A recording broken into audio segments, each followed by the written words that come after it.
Ir a este otro grupo bacteriano importantísimo. Prácticamente abrimos el segmento de bacteriología sistemática.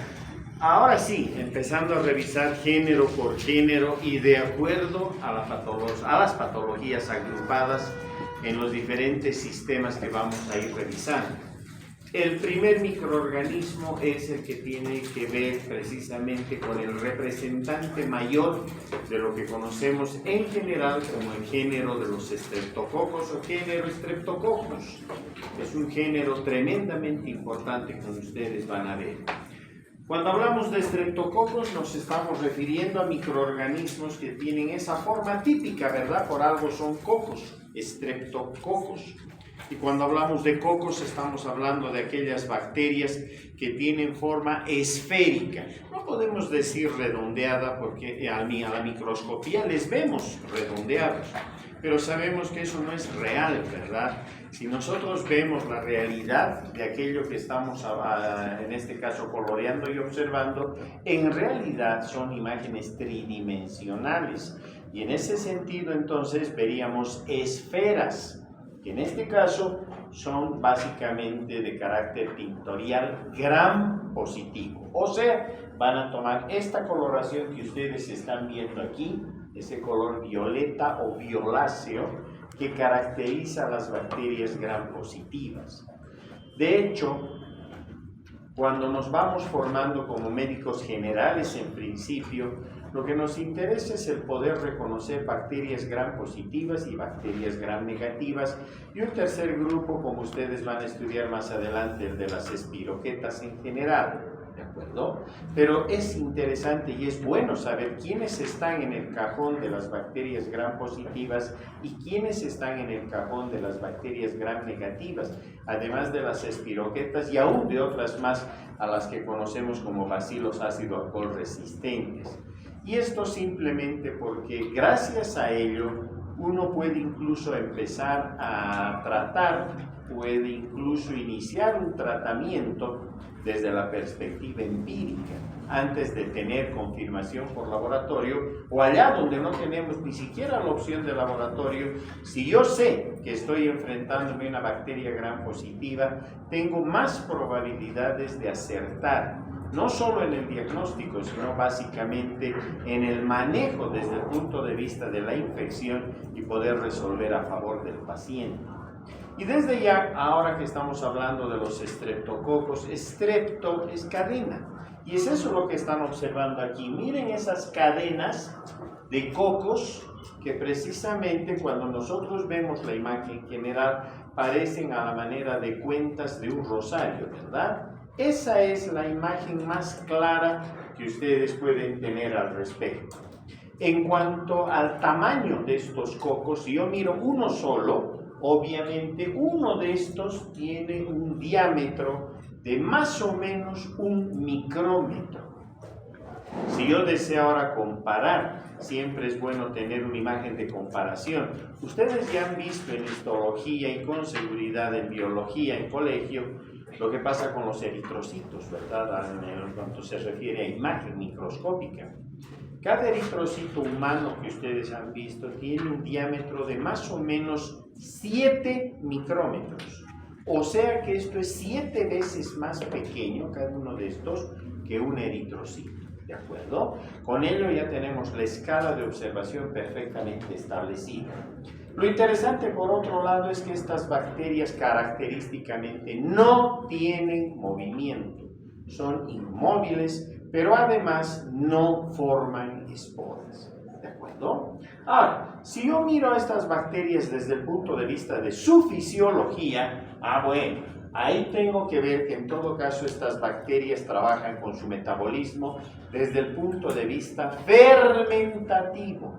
Recuerdan que cuando analizábamos el metabolismo de las bacterias, veíamos que unas fermentan para respirar, fermentan, y otras para respirar entran al ciclo de Krebs, ¿verdad? Entonces, en este caso tienen mecanismos de respiración de tipo fermentativo, lo que ya rápidamente nos muestra cuáles pueden ser sus características generales. Obviamente eso significa que son bacterias catalasa negativas porque no están respirando, sino que están funcionando sobre la base de mecanismos de fermentación y obviamente por lógica, por el hecho de saber que son fermentativas, las pruebas de oxidasa son negativas.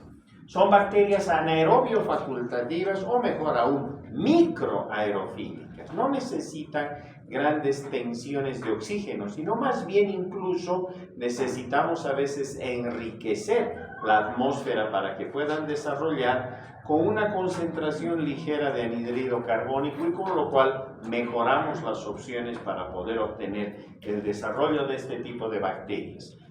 Perfecto. Hasta ahí lo microbiológico, ¿de acuerdo? Ahora bien, ¿qué nos interesa saber? ¿Cuál es el hábitat? ¿Dónde residen estas bacterias, verdad? En general, los estreptococos les podemos hallar en la piel. Allí donde ustedes pongan los ojos en vuestras pieles, ahí hay estreptococos. De hecho, hoy sabemos que en la microbiota, o si ustedes quieren de manera global, en el microbioma de una persona, el primer lugar en cuanto a géneros lo ocupan los estreptococos y muy pegaditos a estos los bacterios que corresponden al grupo de los anaerobios estrictos. O sea que los estreptococos son bastante abundantes porque no solamente están en la piel, también les encontramos en las glándulas sebáceas de la piel, como también en las mucosas en general, llámese la mucosa uretral, la mucosa oral, la mucosa vaginal, en fin, allí donde ustedes, en cuanto a mucosas, puedan tomar una muestra o analizar, con seguridad van a encontrar estreptococos, ¿de acuerdo? Tanto en los humanos como en los animales. Otro detalle interesante es el hecho de que ya, desde la perspectiva laboratorio, para nosotros es imprescindible estudiar las colonias, que en todo caso son el resultado del desarrollo de estas bacterias. Si no pudiéramos estudiar sus colonias, no pudiéramos clasificar bien a estos microorganismos, pero sobre todo por los patrones de hemólisis que pueden provocar o pueden producir cuando les sembramos en medios enriquecidos, como es el caso de la garzania. ¿Listo? Ahora sí, a partir de esto nosotros podemos incluso mirar qué pasa con la estructura antigénica de estas bacterias. Pero fíjense en este detalle que es muy interesante. Aquí están viendo ustedes lo que vendría a ser el equivalente de la pared, la membrana celular y algunas sustancias de superficie que poseen los estreptococos. Sobre todo cuando estamos hablando de la especie más importante, aquella con la cual tenemos que lidiar durante toda la vida como médicos. Y es que estamos hablando del Streptococcus pyogenes, también conocido como estreptococo beta hemolítico del tipo o del grupo A, ¿de acuerdo? Este es el estreptococo más importante, no por su número, por su cantidad, sino por las patologías que puede producir, ¿de acuerdo? Ya vamos a ver un cuadro donde vamos a revisar otras especies más, pero de lejos para nosotros. La más importante, aquella que es motivo de preocupación, sin duda alguna, gira alrededor de lo que es el Streptococcus pyogenes o beta hemolítico del tipo o grupo A. ¿Por qué? Porque este microorganismo tiene la capacidad de poder provocar a nivel faringoamigdalar lo que conocemos como las faringoamigdalitis agudas, sobre todo cuando estamos hablando de aquellas que son purtáceas, en otras palabras, que dan cuadros con gran producción de material purulento. Este material purulento queda alojado en las criptas amigdalares y eso es lo que podemos observar cuando una persona cursa por estos cuadros de faringoamigdalitis y que con justicia se le llama de carácter agudo, de carácter además francamente purulento, precisamente por la calidad y cantidad de pus que pueden producir. Es una respuesta del organismo, pero es importante saberlo, ¿de acuerdo? Por eso es que todavía seguimos estudiando estas bacterias en el capítulo de los llamados cocos piógenos, porque pios es pus y genos la capacidad de poder dar origen a. en este caso dan origen a material purulento como respuesta de ataque en el organismo, y es eso lo que podemos observar. Pero ¿qué es lo interesante acá? Si ustedes se fijan con cuidado, estamos viendo uno de los cocos, y vean ustedes, otra vez se repite eso que hasta el cansancio hemos visto en la primera parte, la estructura de la pared bacteriana, ¿verdad? Donde aquí está clásicamente el peptidoglicano, tal cual, ¿verdad? Típico. Estamos viendo los ácidos lipoteicoicos, los ácidos teicoicos, etcétera, que son parte de la estructura de la pared de una típica bacteria gram positiva, ¿no es cierto? Por debajo la membrana celular y por debajo ya estaría el citoplasma de esta bacteria. Pero ¿por qué nos interesa esto? Para no perdernos en los detalles, sino en lo que es importante.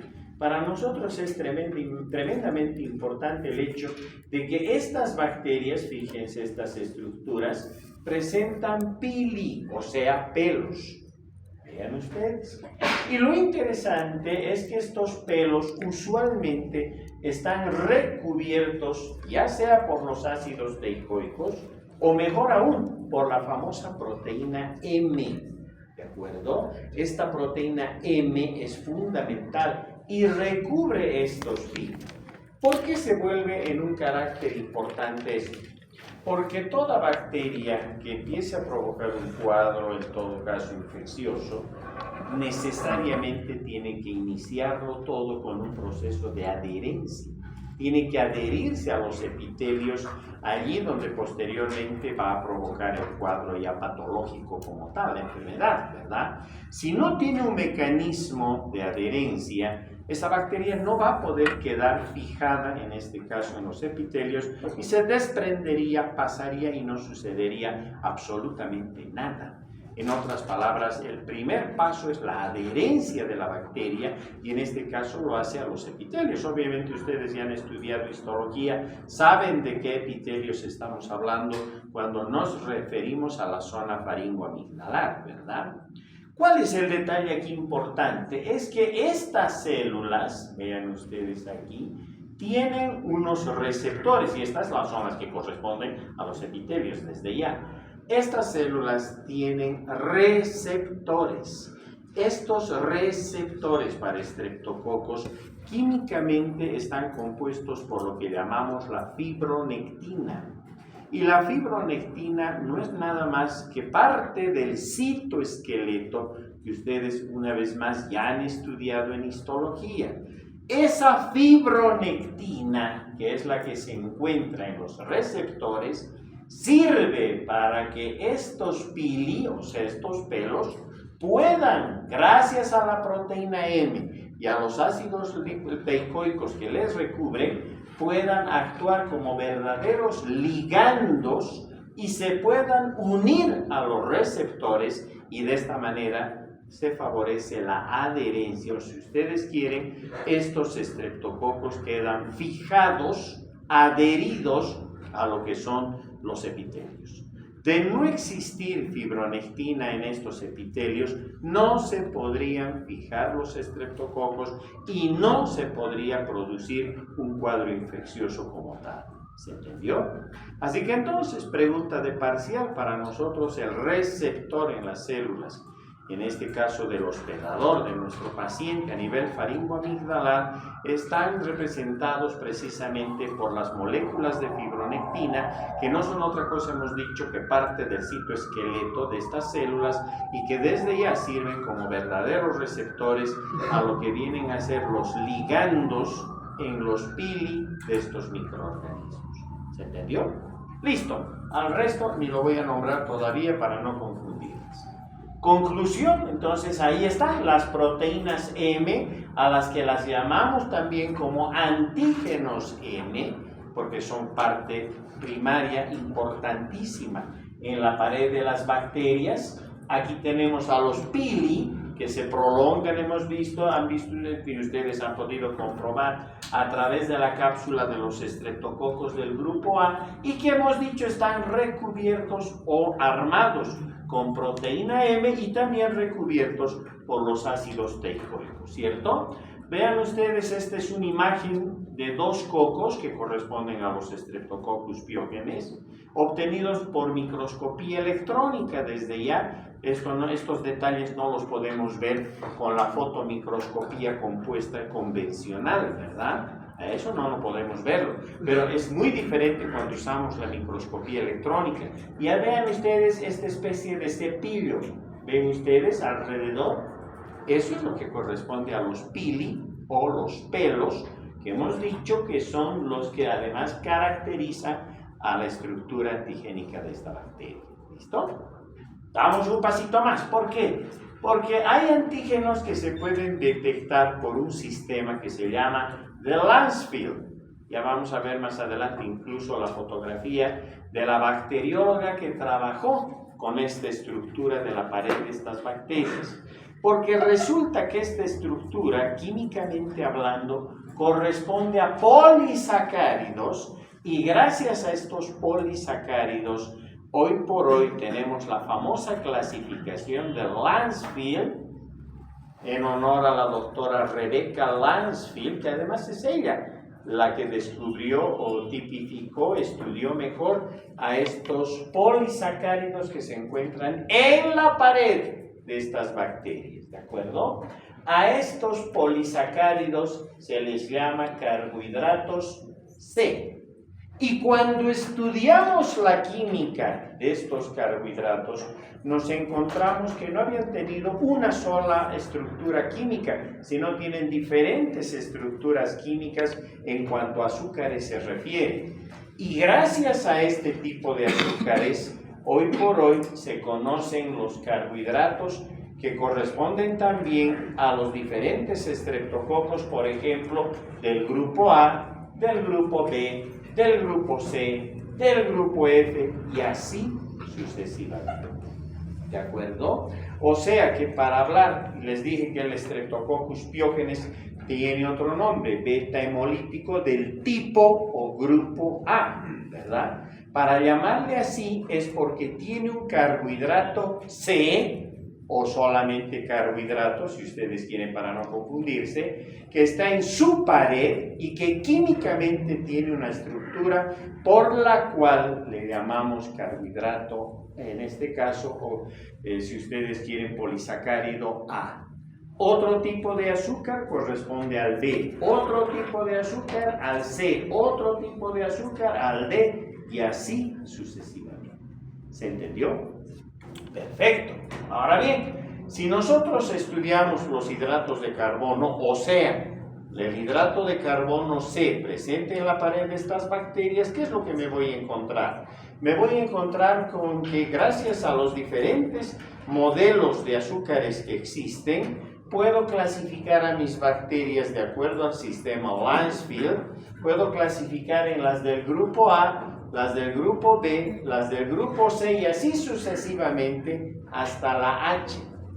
Salta la I, salta la J y sigue desde la K hasta la U. ¿De acuerdo? Cada vez que me hablan de un carbohidrato y me hablan de un polisacárido, en otras palabras, localizado en la pared de los estreptococos, me están hablando entonces de este carbohidrato C, que si yo lo estudio químicamente y veo qué tipo de azúcar tiene, me voy a dar cuenta si corresponde al grupo A, al grupo B, al grupo C, al grupo D, al grupo E, al grupo F y así sucesivamente hasta llegar al grupo H.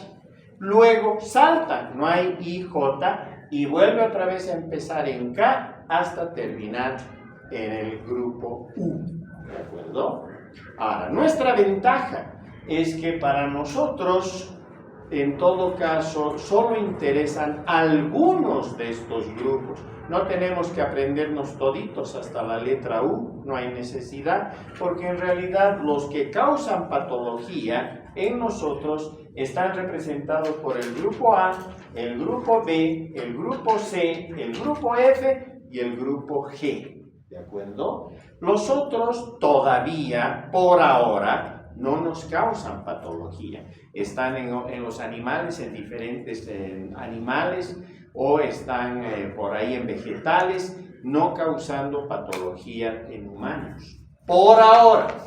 Porque ya sabemos que esto es muy dinámico, no sabemos lo que va a suceder dentro de 10, de 20 o de 50 años, ¿verdad? Puede ser que algunos adquieran islas de patogenicidad, por ejemplo, transferencia genética de sistemas por los cuales pueden ampliar la posibilidad de poder colonizar una persona y a lo mejor de provocar enfermedades. Y es probable que dentro de 30, 40 o 50 años tengamos que aprendernos otros grupos más que estén empezando a causar enfermedad. Por ahora, solamente los del grupo A, que hemos dicho que son los que llevan la delantera, por ejemplo, son los que producen faringoamigdalitis aguda pultácea, los del grupo B, que ya vamos a ver quiénes son, los del grupo C, los del grupo F y los del grupo G. Salto al grupo D, porque son en realidad los enterococos, ya no están dentro del género Streptococcus, sino que tienen su propio género, que es el género Enterococcus, ¿de acuerdo? Que corresponden al grupo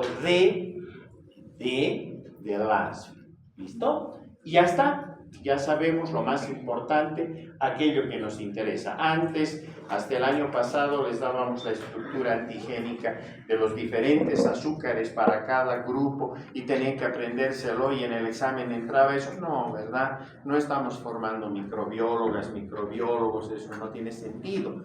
Nos estamos formando como médicos generales, siempre hemos dicho, de ahí en adelante. Una vez que se gradúen, si alguien nos va a acompañar en la especialidad de la patología clínica, la medicina de laboratorio, la microbiología, ya será diferente. Ahí sí tendremos que ajustarnos en todo lo que esto se tiene que saber, ¿verdad? Entre tanto, esto es lo más importante. Ahora bien, la proteína M que habíamos visto hace un segundo atrás y que hemos dicho que actúa como uno de los más importantes de recubrimiento de los pili, porque le sirve también, hemos dicho, para engancharse a la fibronectina. Obviamente es un antígeno de superficie, obvio, ¿verdad? ¿De qué es una proteína fibrilar? Sí, ya está, no necesito mirar más. Que se proyecta fuera de la superficie y su presencia va a determinar la virulencia de las cepas de Streptococcus pyogenes.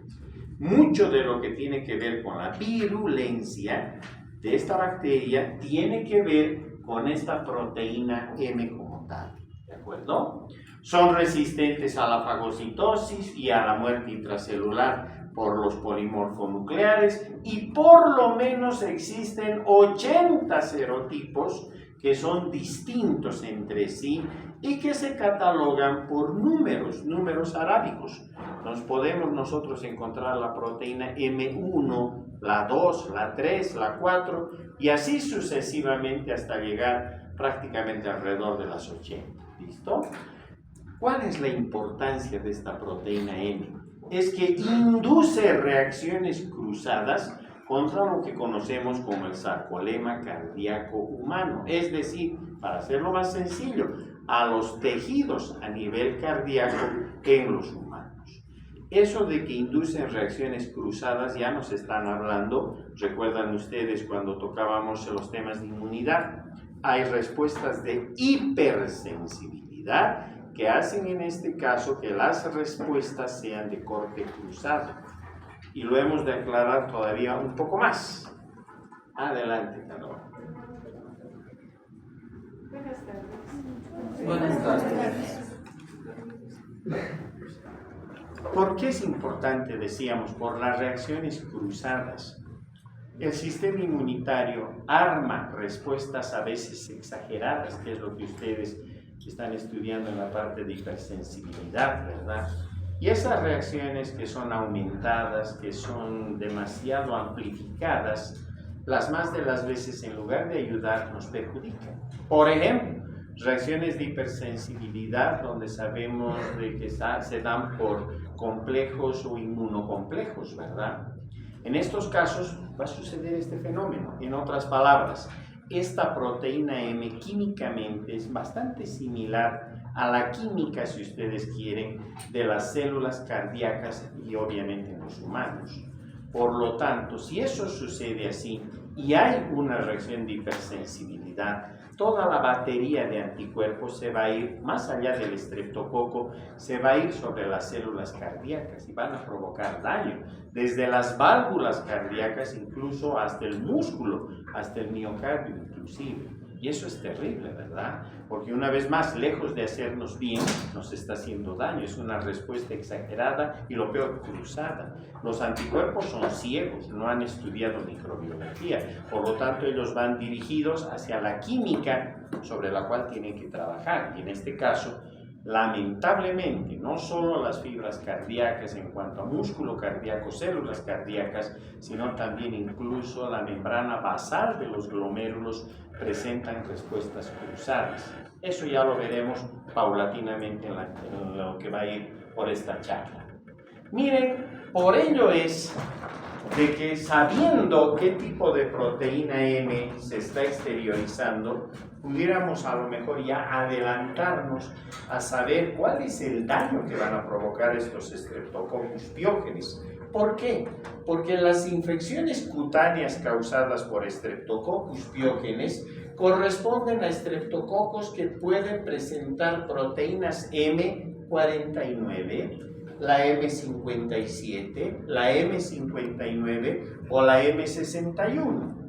Es más, en el lenguaje común ya ni siquiera decimos M, directamente decimos que presentan respuestas por las proteínas 49, 57, 59, 61, ¿de acuerdo? A la 61, incluida la 60, ¿de acuerdo? Estas, si pudiéramos estudiar el complejo M y supiéramos que en este caso este estreptococo que está causando problemas a nivel faringoamigdalar presenta una proteína M49, ya nos adelantaríamos y diríamos, este niño, se darán cuenta que esto más va a pasar en población pediátrica, ¿verdad? Entonces diríamos, este estreptococo no solo está causando faringoamigdalitis, lo más probable es que va a continuar con un cuadro a nivel cutáneo, va a provocar una dermatopatía que lógicamente puede ser una erisipela, etcétera, como vamos a ver. ¿Listo? La otra parte es de que algunas son nefritógenas, o sea, hacen daño a nivel renal. Y si en este caso vemos que son las M2, la 42, la 49, la 56, la 57 y la 60, que incluso están causando problemas a nivel de piel. Hemos dicho, ¿verdad?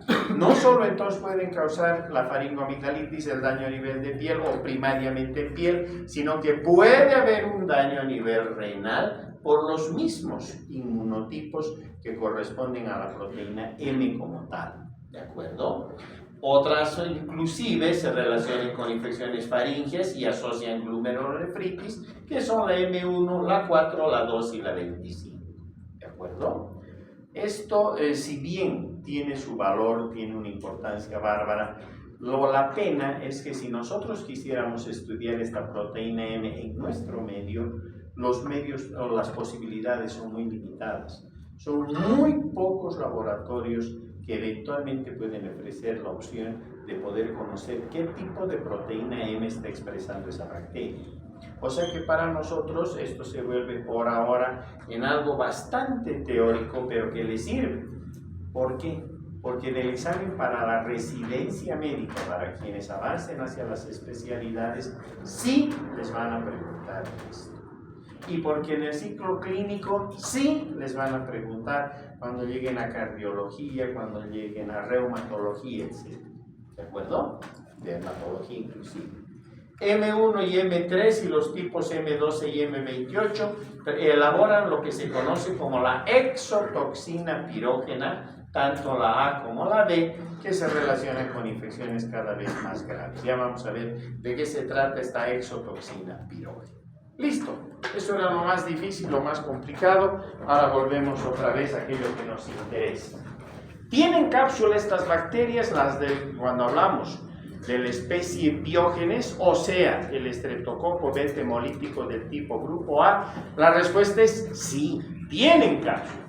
Y estas cápsulas les ayudan a estas bacterias porque obviamente previenen los fenómenos de opsonización, que ustedes ya los están estudiando en la parte de inmunología.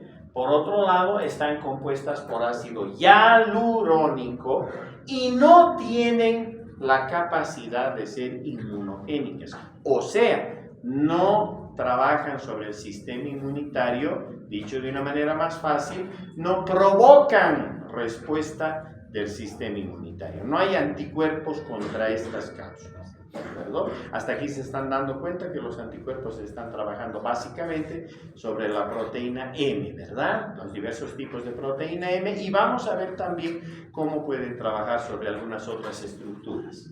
Las bacterias que corresponden a piógenes pueden fabricar ahora otro tipo de enzimas como parte de su estructura, en todo caso antigénica, y además como mecanismos de patogenicidad y virulencia. La respuesta es sí, porque pueden fabricar lo que se conoce como la streptocinasa o streptoquinasa, que es lo mismo, o fibrinolicina de los estreptococos o del piógenes, porque sí, son capaces de fabricar esta enzima que convierte al plasminógeno en plasmina, y esta plasmina tiene la capacidad de poder degradar estructuras biológicas del tipo, por ejemplo, de membranas celulares, etcétera, las puede ir destruyendo.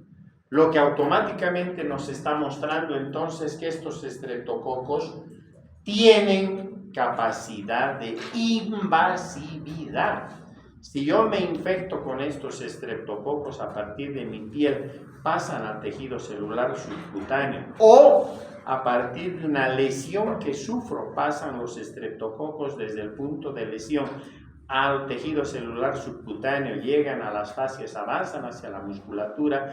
Estos microorganismos, al ir fabricando estas enzimas, pueden ir biodegradando, si vale el término, prácticamente todo aquello que se encuentre a su paso.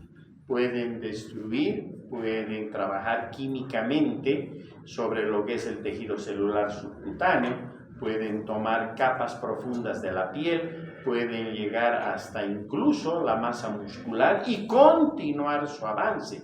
No se quedan en un lugar, sino que tienen esta capacidad de invasividad. Súmenle que además pueden expresar streptodornasa. La streptodornasa es una enzima estreptocócica que tiene la capacidad de poder despolimerizar el ácido desoxirribonucleico que se encuentra en los núcleos de las células del hospedador, ¿verdad? Así que no solamente están destruyendo membranas celulares, no solamente están provocando la biodegradación de estructuras celulares, sino que además, gracias a la streptodornasa, también están despolimerizando el DNA, con lo cual termina de hacerse mucho más patente su capacidad de invasividad.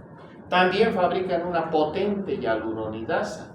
Su nombre ya lo está indicando, en otras palabras, era una enzima que tiene la capacidad de poder digerir el ácido hialurónico, que es parte, sabemos, de la estructura del tejido conectivo o conjuntivo, ¿verdad? Por lo tanto, mucho más reforzada su capacidad de invasividad. Hasta ahí llega esa capacidad de invasividad, porque algunos otros Streptococcus piógenes hemos visto que tienen la capacidad de expresar estas exotoxinas pirógenas, sean las A, las B o las C, que en otras palabras solamente se van a empezar a expresar o a producir cuando estos estreptococos piógenes tengan contacto con un virus, con un fago.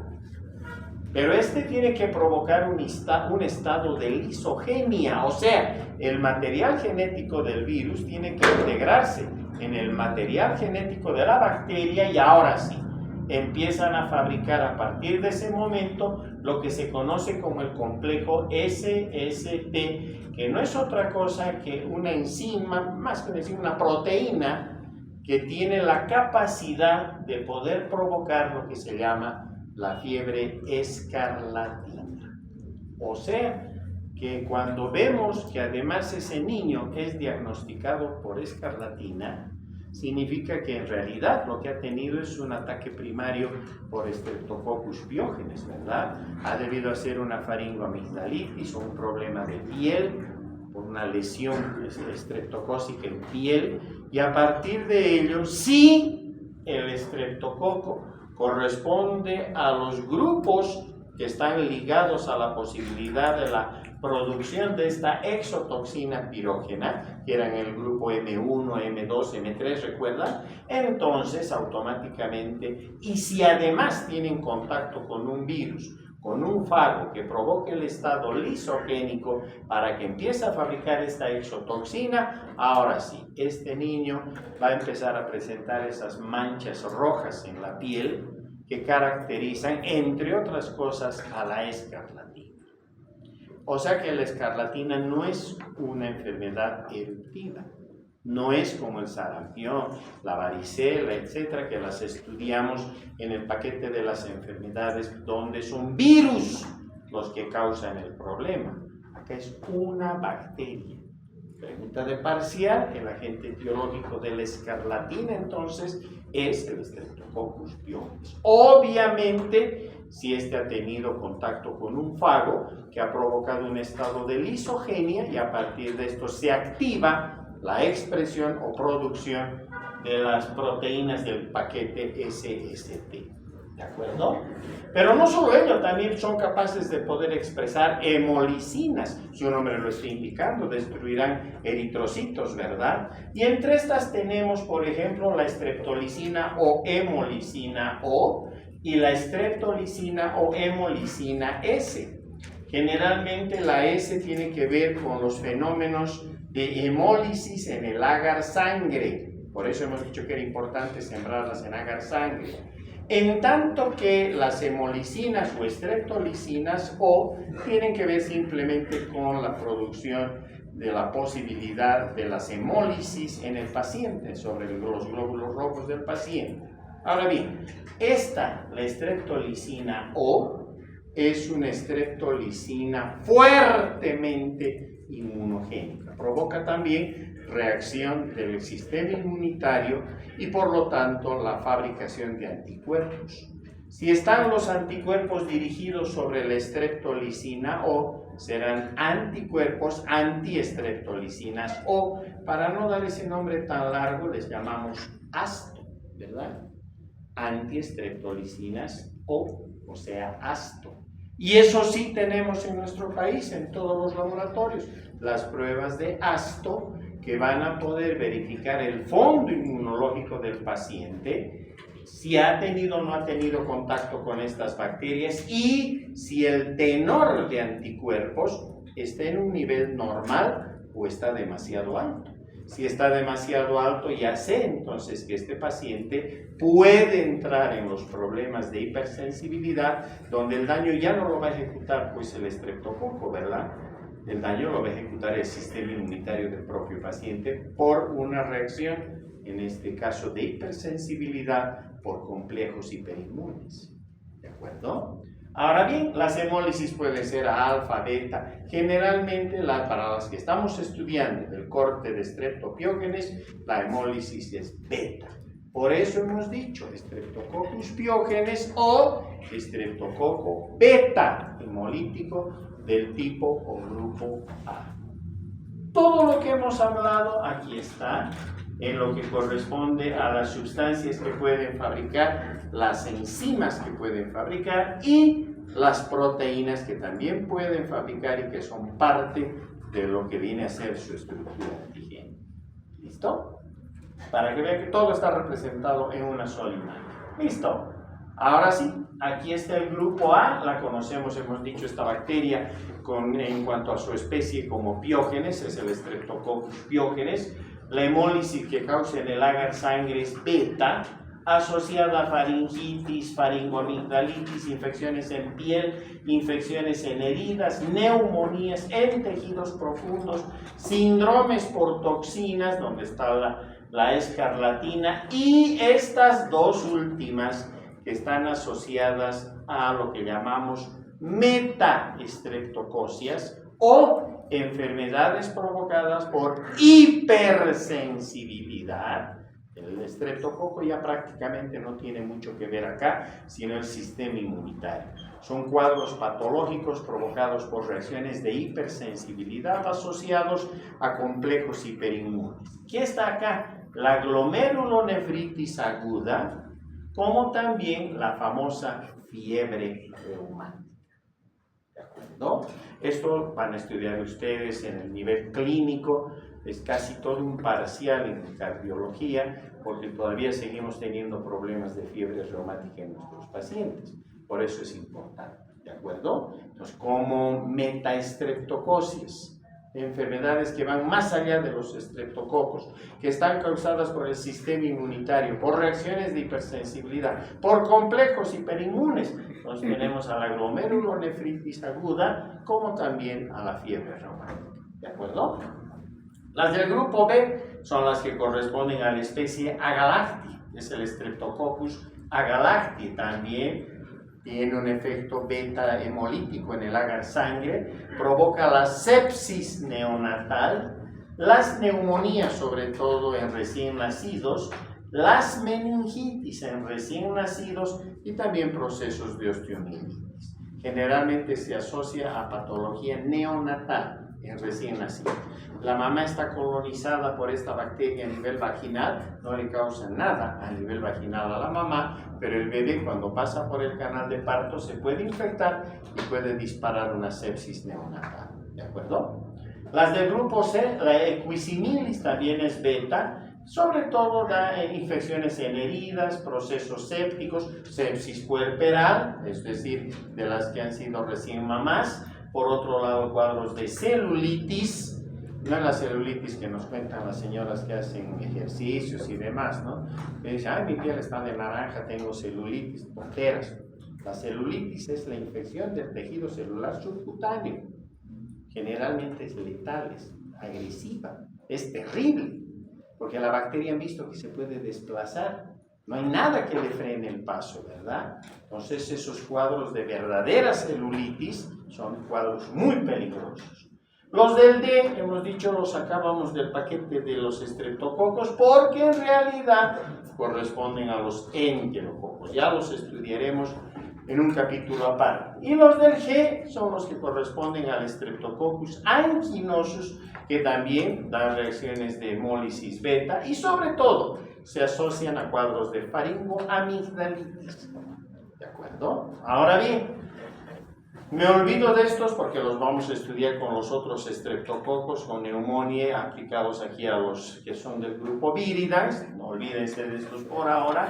Lo que nos interesa es saber que este Streptococcus pyogenes, si bien causa faringoamigdalitis, es el microorganismo al que más buscamos en los cuadros de faringoamigdalitis. Pero nunca se olviden, del 100% de los casos de faringoamigdalitis o nasofaringitis, en otras circunstancias, por lo menos el 80%, 85% se deben a virus, no a bacterias. Y solamente un 15, 10% se debe a bacterias. Y de estas, ¿cuál nos interesa buscar? Esta o esta, dentro de los estreptococos. Estas son las peligrosas y estas son las que buscamos. ¿De acuerdo? Perfecto. Miren esas lesiones. Típica faringoamigdalitis, ¿ve? Los puntos rojos, edematosos. Aquí están las criptas amigdalares. Si las vemos con mayor acercamiento, están cargadas de material purulento. Por eso tienen esa imagen, ¿verdad? De aquí tomamos las muestras.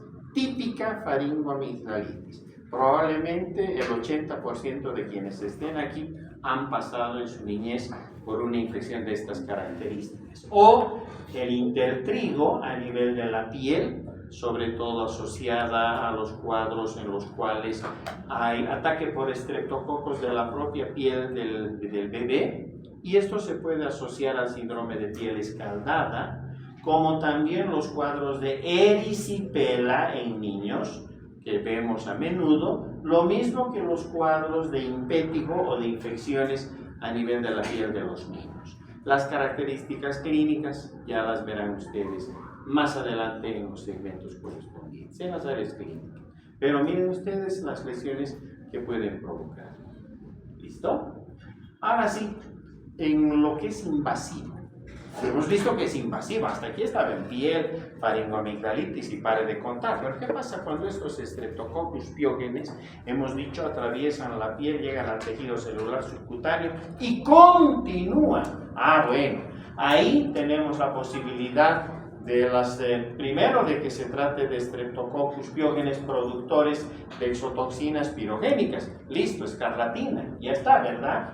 Pero es más grave cuando tenemos toxinas del paquete SPE, porque ahora sí estamos hablando de superantígenos estreptocócicos que pueden empezar a provocar cuadros gravísimos por ataque, si ustedes quieren, masivo, donde la capacidad de diseminación termina provocando lo que se llama el síndrome de shock tóxico estreptocócico, que realmente es bastante grave, o la fascitis o fasciitis necrotizante. Estos cuadros de síndrome de shock tóxico estreptocócico son generales, toman básicamente varios órganos y están determinados por estos factores mitógenos o superantígenos estreptocócicos que provocan una respuesta de síndrome inflamatorio generalizado. ¿De acuerdo?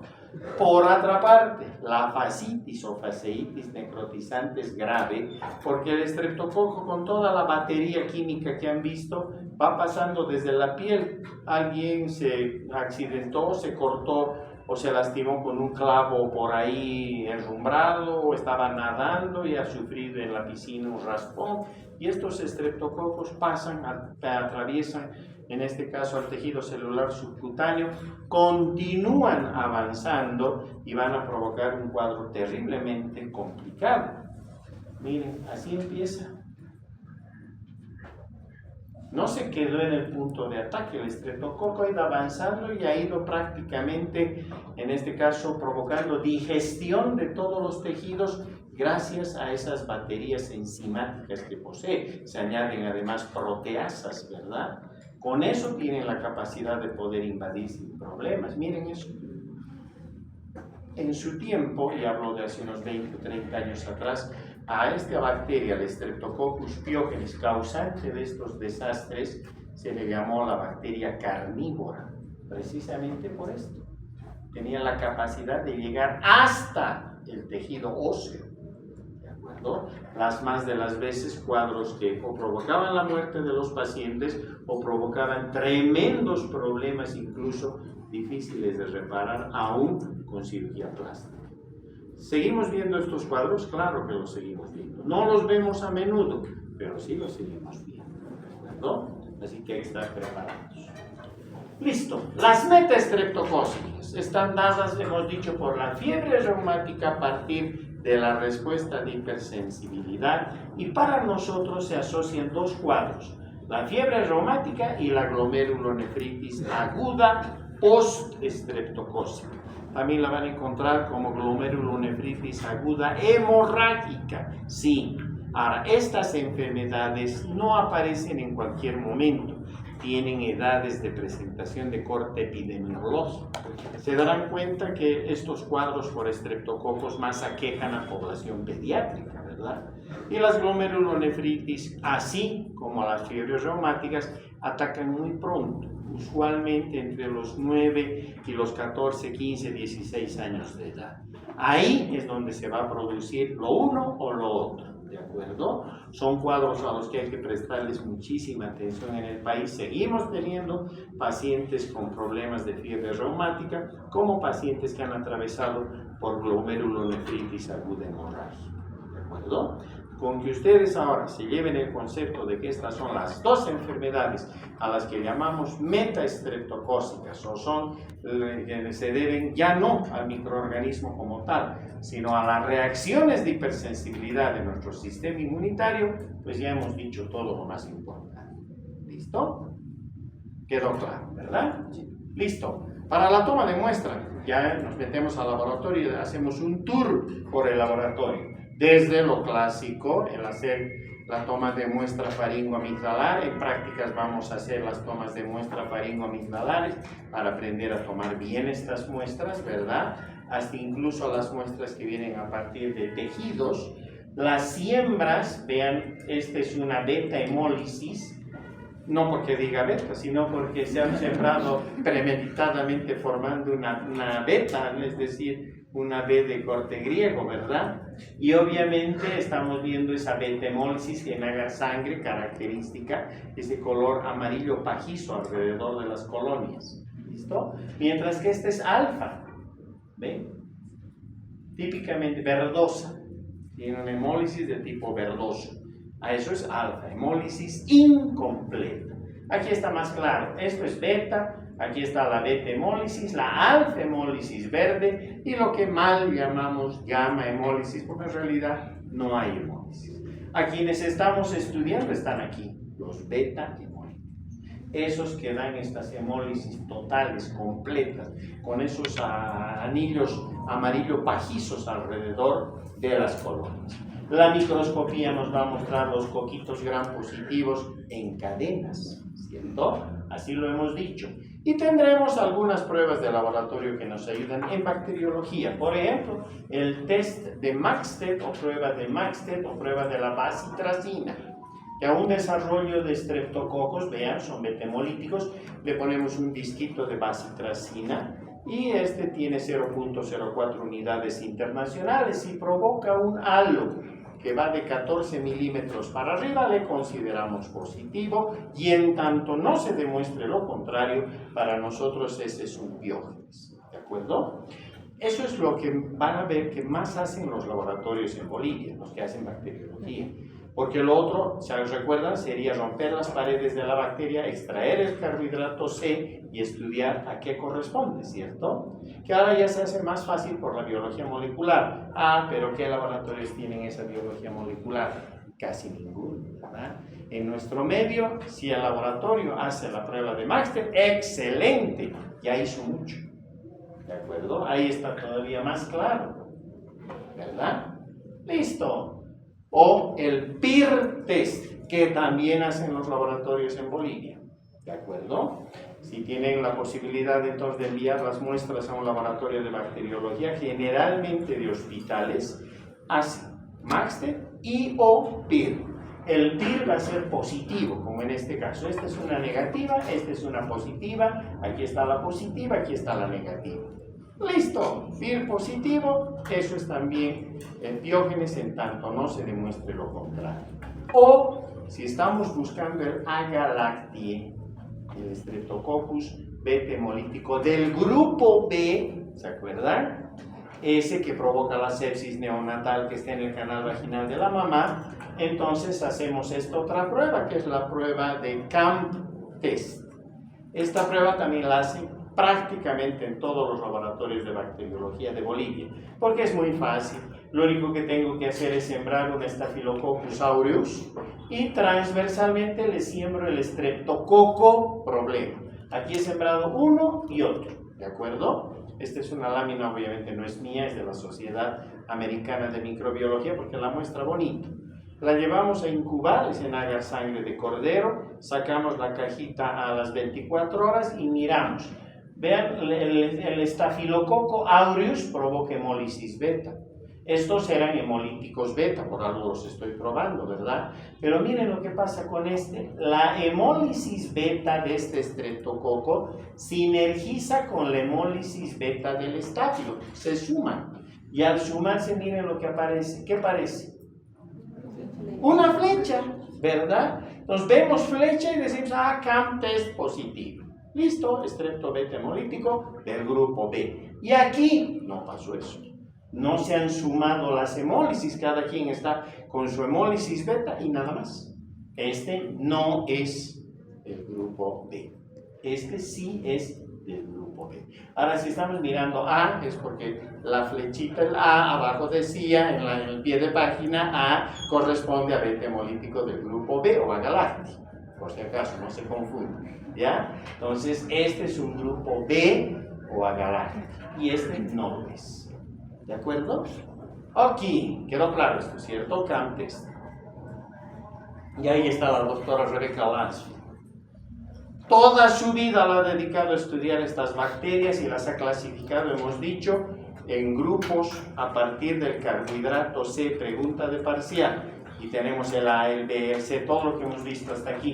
Ahora ya es una prueba más fácil porque se hace previo tratamiento del estreptococo, que es muy rápido, con un químico. Inmediatamente se hace una aglutinación muy parecidas a las pruebas que ustedes hacen o ya han visto de grupos sanguíneos. Así de sencillo. ¿Ya? Hay anticuerpos dirigidos contra lo que uno quiere probar. Miren, aquí se produce esta aglutinación. Este es grupo B, es el agaláctico, ¿cierto? En tanto que aquí se ha dado la aglutinación. Este es grupo A, Diógenes, y ahí está, ¿cierto? Entonces yo miro el cuadrito general, aquí están los grupos y los nombres y apellidos de estas bacterias. Que una vez más no me tengo que aprender todo, los más importantes, A, B, C y G, hemos dicho, ¿cierto? Pero de estos, los más importantes, el A y el B, Diógenes y agaláctico, ¿cierto? Tratamiento, el tratamiento de la penicilina, y aquí sí, no se olviden, por ahora, todavía no se ha descrito un Streptopiógenes que sea resistente a la penicilina, no se ha descrito en el planeta Tierra. Para nuestra suerte, todavía esta bacteria es muy sensible a la penicilina. ¿Puede usar entonces penicilina en los pacientes? Claro que sí, droga baratísima, la puedo dosificar muy bien con estos niños y si es necesario le puedo unir en todo caso clindamicina, si fuese necesario. La otra opción, los macrólidos, pero aquí tengan cuidado, porque entre los macrólidos ya saben que está la eritromicina, la acitromicina, y lamentablemente se ha puesto de moda la acitromicina hace ya casi más de 20 años, porque como es vía oral, entonces damos vía oral para no pinchar a la guagua y ahí estamos ocasionando problemas. ¿Por qué? Porque ahí sí, la resistencia a la acitromicina ha subido en todo el mundo. Hay países en los que está ya en el 60% de resistencia. En nuestros países no está tan alta, pero palabra que está subiendo muy rápidamente, ya está bordeando el 20-30%, entonces ya es un problema, ¿de acuerdo? La droga maravillosa sigue siendo la penicilina. Si el paciente, el niño, es alérgico a la penicilina, a los macrólidos. En cuadros graves, invasivos, fascitis necrotizante, la incisión, el desbridamiento y el tratamiento, ¿verdad? Tiene que ser quirúrgico, no hay más. ¿Hay necesidad de hacer antibiogramas? En realidad no, porque si la penicilina funciona, ¿para qué vamos a pedir antibiogramas? ¿Verdad? No hay necesidad. Pero ahora cuando sí tenemos el problema de los macrólidos, ahí sí a lo mejor va a ser necesario que se hagan antibiogramas. Si la bacteria es sensible a la penicilina, lo es a todo lo que sea beta-lactano, obvio. Y si estoy diciendo de que no hay cepas con resistencia a la peni, sirve entonces la ampicilina, la amoxicilina, todo lo que sea beta-lactano, no hay problema, ¿de acuerdo? Finalmente, para los que son alfa-hemolíticos, los veremos en su momento con los neumococos, no me tengo que adelantar para no confundirlos. Mensaje final. Entonces, para las enfermedades estreptocócicas, penicilina. Si el paciente es alérgico a la penicilina, macrólidos, o sea, eritromicina, acitromicina o claritromicina, ¿de acuerdo? Eviten los macrólidos hasta donde puedan, más usen la penicilina. Obviamente, si el niño es alérgico a la penicilina, ni pensar, ¿verdad? Pero si no es alérgico, siempre piensen en la penicilina. No hay todavía una cepa resistente en nuestro planeta, ¿de acuerdo? Bien, eso es lo más importante. Gracias.